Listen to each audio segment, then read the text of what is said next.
कृषी विज्ञान केंद्र नारायणगाव यांच्या वतीने आयोजित केलेल्या ग्लोबल कृषी महोत्सवाच्या समारोप कार्यक्रमाचे प्रमुख पाहुणे संस्कृतरत्न खासदार डॉक्टर अमोल कोल्हेजी, आदरणीय तात्या त्यांनी विचार व्यक्त केले ते कुलगुरू डॉक्टर संजीव सोनवणे, डॉक्टर संजीव चापली, आपल्या ग्रामोन्नती मंडळाचे अध्यक्ष सुदीप खैरे, पूजाताई गुट्टे पाटील, मोनिकाताई, या समारोप समारंभासाठी उपस्थित असणारे कृषी उत्पन्न बाजार समिती खेडचे सभापती विजय शिंदे, प्रकाशराव पाटील, डॉक्टर आमच्या अनंतराव बाळगावकर, तुषारजी थोरात, त्याचबरोबर आमच्या सीताफळ बागायतदार संघाचे जिल्ह्याचे अध्यक्ष प्रदीप आहे, संशोधक प्रशांत शेटे, त्याचबरोबर उपस्थित असणारे आमचे मित्र पांडुरंग गाडगे आणि सगळेच व्यासपीठावरचे प्रमुख मान्यवर, पत्रकार मित्र बंधू आणि भगिनी. कोल्हे साहेब, मला वाटलं होतं की तुम्हाला उशीर होते, परत बोलायला लागेल, घरी टिपणं काढली होती, पण तुम्ही आल्यावर आपोआपच माझं महत्व कमी झालेलं आहे. तसं होतच असतं. परंतु आनंद वाटला की सुदेव बनकर साहेब आपण आताच प्रमुख आले.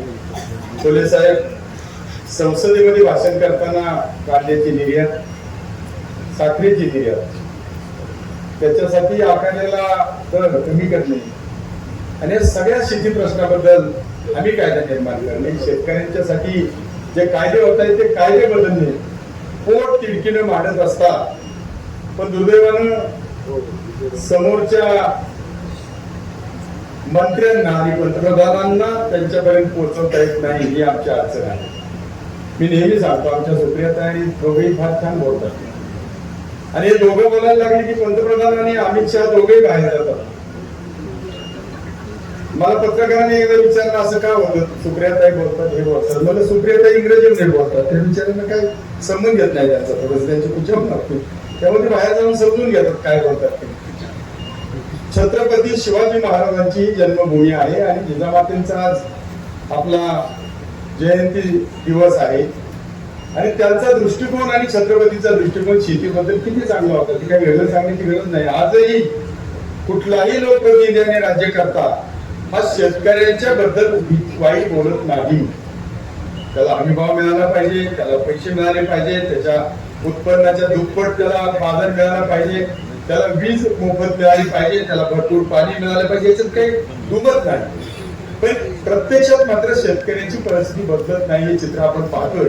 पण मला अभिमानाने सांगावं लागेल की 2004 ते 2014 या कालावधीमध्ये देशाचे नेते शरदरावजी पवार साहेब होते. काय चित्र होतं मला आठवतंय, 80 सालापर्यंत साहेब आम्ही मिळून खाल्लाय, गहू खाल्लाय अमेरिकेचा, आणि शरदरावजी पवार कधीतरी देशा राज्याचे कृषी मंत्री होते, ते सांगायचे माझं काम काय, कृषी मंत्र्याचं काम काय, पोर्ट बॉम्बे पोर्टवर जाऊन बाहेरून आलेलं अन्नधान्य रेशनिंग दुकानापर्यंत पोहोचवणे हे कृषी मंत्र्याचं काम, काही कामच नव्हतं दुसरं. पण शरदरावजी पवार हे देशाचे कृषी मंत्री झाले.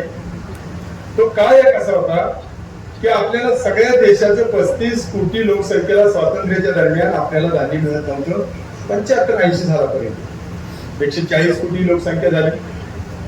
पावसाचे चित्र बदललं, रोगराई आली, किडी आल्या, आणि हे सगळं होत असताना जमिनी एमआयडीसी साठी गेली, इरिगेशनसाठी गेली, शिक्षण संस्थांसाठी गेली, तरीही आपल्या देशाला पुरवून साधारणतः 30-35 देशाला अन्नधान्याची निर्यात होईल ही कमया आपल्या शेतकऱ्यांनी केली.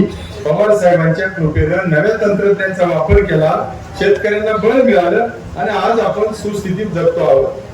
भारतात जर पिकलं नाही तर जगातलं अन्न तरी कमी पडेल, पण भारतात पिकलं तर 40-50 देशांना आपल्याला अन्न पुरवठा करता येतो. हे काम कशामुळे झालं, याचं कारण विद्यापीठ, याचं कारण कृषी विज्ञान केंद्र, याचं कारण शिकलेला शेतकरी.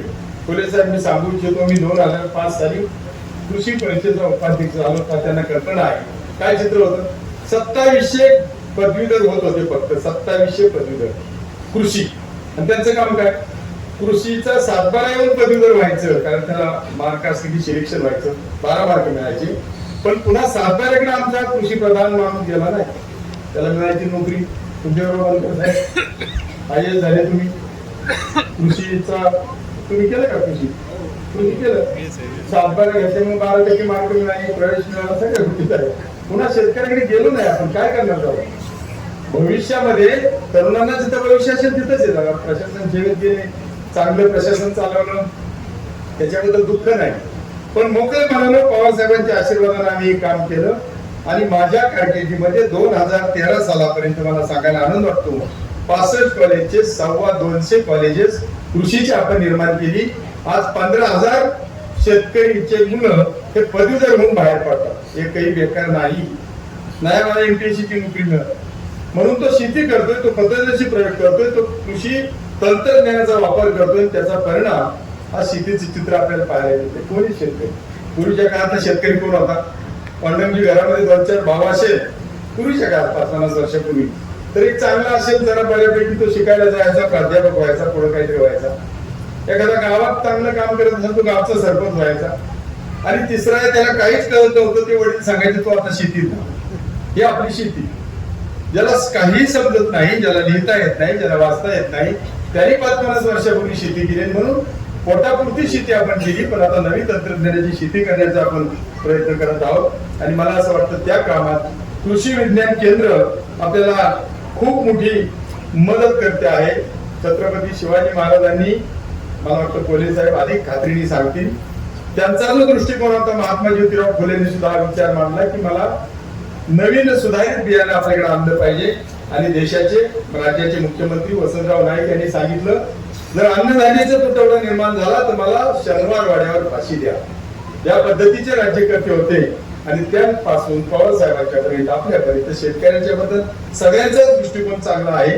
पण मात्र कृतीमध्ये ही गोष्ट येत नाही. मी माझ्या कृषी परिषदेच्या भाषणामधून नेहमी सांगायचो, काही करू नका, आम्हाला कांद्याला, साखरेला, कपाशीला, सोयाबीनला आणि दुधाला हमी बाजार द्या. काही करू नका, आम्हाला काही गरज नाही फुकट वीज द्यायची. पोलीस साहेब फुकट वीज मिळायला लागलेली आहे.